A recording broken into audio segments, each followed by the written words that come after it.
Atam çalğan mulluq tutar, hər bir köy tamışınğa bolğandan xomar, dabravab tambur satar.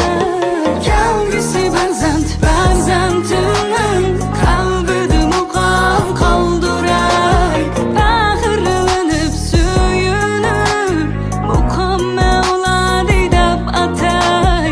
Hayatda muqamdek yana bir mung barmu yurakka marg'uday, jahonda muqamdek yana bir kuy barmu yurakni yorg'uday.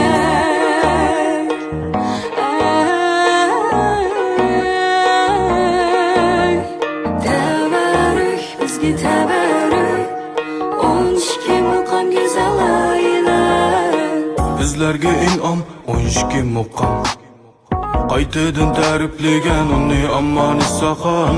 Qalbimda gulxon o'chmaydi hamma, ey qadrlaymiz biz uni. Yuraklarga o'rnaygan, yuraklarga o'rnaygan, qaytadan qurlaygan. Sen va men hammamiz uning qanmaygan, naqshlarni kuylagan, azaldan o'lmagan. Elli tarim modellari sensiz o'rkashlanmagan. Qalbimdan o'chmaydi muqam ovozi, ey muqamda ayni go'yadilar ammi. Qalbimdan o'chmaydi muqam sadasi, ey muqam avlodlarning navbahori. Tabarruk bizga tabarruk, 12 muqam go'zal oilalar. Tabarruk bizga tabarruk, 12 muqam go'zal oilalar. Zaman zamandan po'raklab tekil makamda ichilgan gul muqam, makam makamdan ta'riflab qillardi dastonim muqam.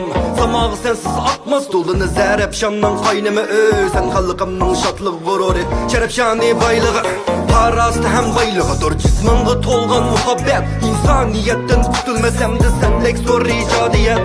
Qadrlar avlodda abadki muqam varislar uzilmaydi, chunki inson ko'milib ketadi, muqam ro'yi ko'milmaydi, o'rilmaydi. Mustahkamdir ajdod tutgan nabidimiz, kechdi olgan muqamda go'zal kelgusi tariximiz. Biz beayni bir qush parvoz qilgan muqam qanotimiz, baxtimizdir omadimiz, shunga tikdir qomatimiz. Avlodlar qonmidi, avlod tanlab qonmidi, chanqonga suv berar muqam 9 buloq edi.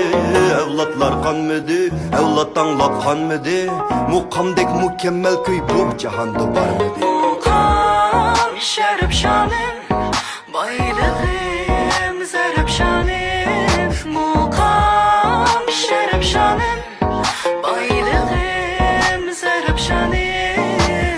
Tabarruk bizga tabarruk, 12 muqam go'zal